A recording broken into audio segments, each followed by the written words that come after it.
Assalamualaikum warahmatullahi wabarakatuh. Alhamdulillah allazi bi ni'matihi tatimmus shalihat. Asyhadu an la ilaha illallah wahdahu la syarika lah wa asyhadu anna Muhammadan abduhu wa rasuluh. Amma ba'du. Alhamdulillah, kita bersyukur kepada Allah Subhanahu wa taala. Sampai saat ini kita masih diberikan umur oleh Allah Subhanahu wa taala. Kita masih diberikan kesehatan. Dan semua nikmat itu Allah berikan kepada kita untuk kita beribadah kepadanya. Sebagaimana firman Allah, "Wa ma khalaqtul jinna wal insa illa liya'budun." Tidak aku ciptakan jin dan manusia untuk beribadah kepadaku, melainkan untuk beribadah kepadaku. Kemudian kita berselawat kepada Nabi kita Muhammad sallallahu alaihi wasallam. Allahumma salli wa sallim wa barik ala Muhammad. Mudah-mudahan selawat kita bersambung kepada anak cucu Nabi, kepada istri-istri Nabi, kepada para sahabat Nabi, dan kepada orang-orang yang mengikuti ajaran Nabi sampai hari kiamat. Bapak Ibu kaum muslimin, jamaah yang dirahmati Allah Subhanahu wa taala, layaknya orang tua yang memanjakan anaknya, Allah Subhanahu wa taala pun kerap memanjakan hambanya. Inilah yang dinamakan istidraj. Dalam tafsir Al-Quran Al-Majid An-Nur tahun 2000 jilid 5 menerangkan bahwa istidraj adalah pemanjaan agar lebih terjerumus kepada kehinaan, kebinasaan. Mereka mengira melalui berbagai kenikmatan yang Allah sedang berikan, kemuliaan, mereka mengira Allah sedang memberikan kemuliaan, padahal Allah sedang menghinakan mereka. Perlahan-lahan dan bahkan Allah akan membinasakan mereka. Mereka selalu berbuat maksiat dan tidak beribadah kepada Allah. Namun Allah Subhanahu wa taala memberikan kemewahan dunia kepada mereka, pelaku maksiat tadi. Allah Subhanahu wa taala memberikan harta yang berlimpah kepada mereka, padahal mereka tidak pernah bersedekah. Allah Subhanahu wa taala karuniakan rezeki berlipat-lipat, padahal mereka jarang solat, bahkan tidak solat. Tidak senang pada nasihat ulama, nasihat agama, dan terus menerus berbuat maksiat. Hidup mereka dikagumi banyak orang, dihormati banyak orang, padahal akhlaknya bejat, diikuti orang banyak, diteladani orang banyak, dan bahkan diidolakan oleh manusia. Padahal mereka bangga mengumbar aurat dalam berpakaian. Sangat jarang diuji sakit, padahal dosa-dosa menggunung.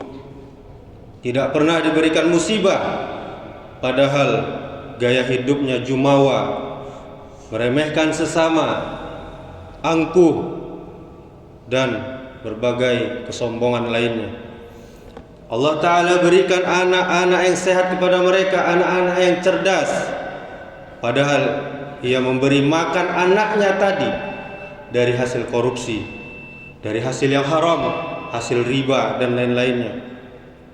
Hidup mereka penuh dengan kebahagiaan, penuh dengan canda tawa, padahal banyak orang karena mereka terzolimi, karirnya terus menanjak, terus meninggi, padahal banyak hak orang yang sedang dia injak-injak, sedang dia zolimi. Semakin tua mereka, semakin makmur, padahal mereka berkubang dosa sepanjang umur mereka. Tidak solat, tidak puasa, dan berbagai kewajiban yang lainnya tidak mereka kerjakan. Allah Subhanahu wa taala pernah berfirman mengingatkan kita, wallazina kazzabu biayatina sanastadrijuhum min haitsu la ya'lamun wa umli lahum inna kaidi matin. Kata Allah, dan orang-orang yang mendustakan ayat-ayat kami akan kami berikan mereka berangsur-angsur, sedikit demi sedikit, tahap demi tahap, ke arah kebinasaan dengan cara yang tidak mereka ketahui. Mereka senang-senang, mereka anggap itu adalah kemuliaan.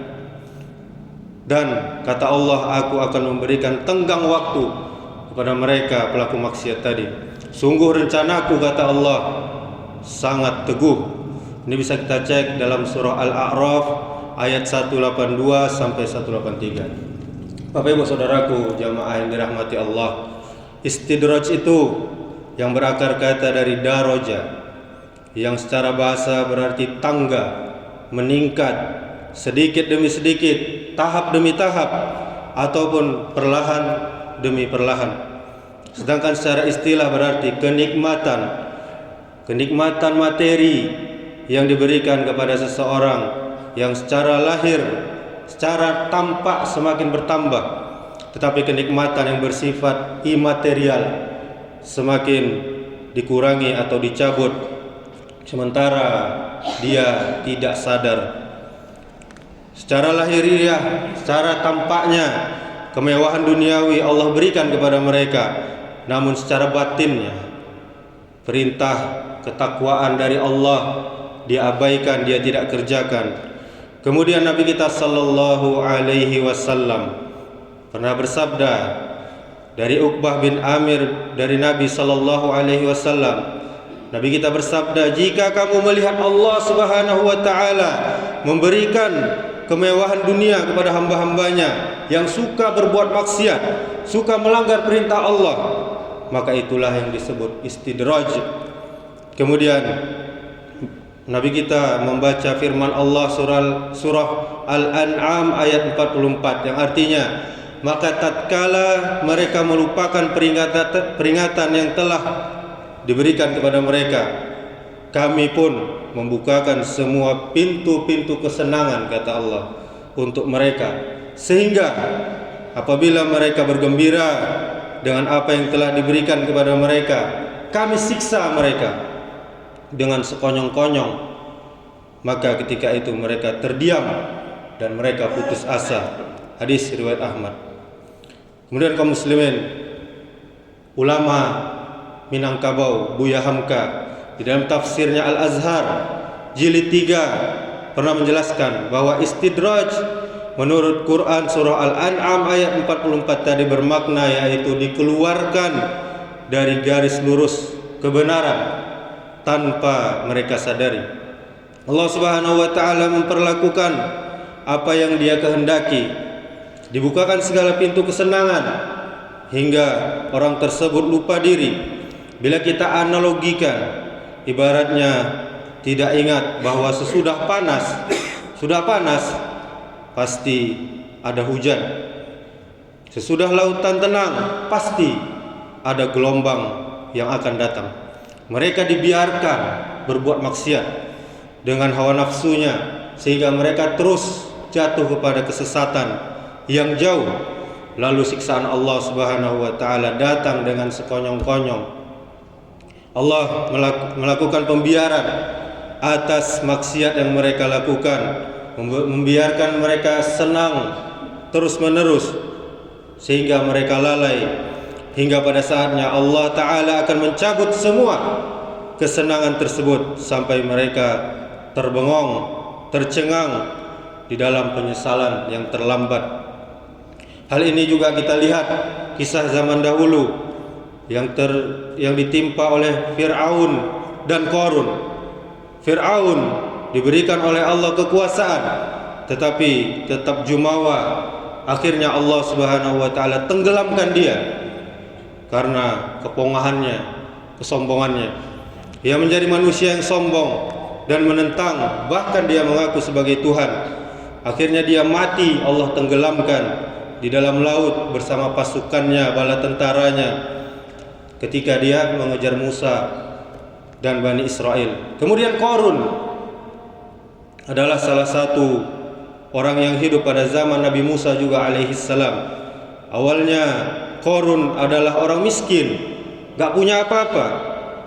Kemudian diajarkan kepadanya oleh Nabi Musa tentang cara mengelola emas.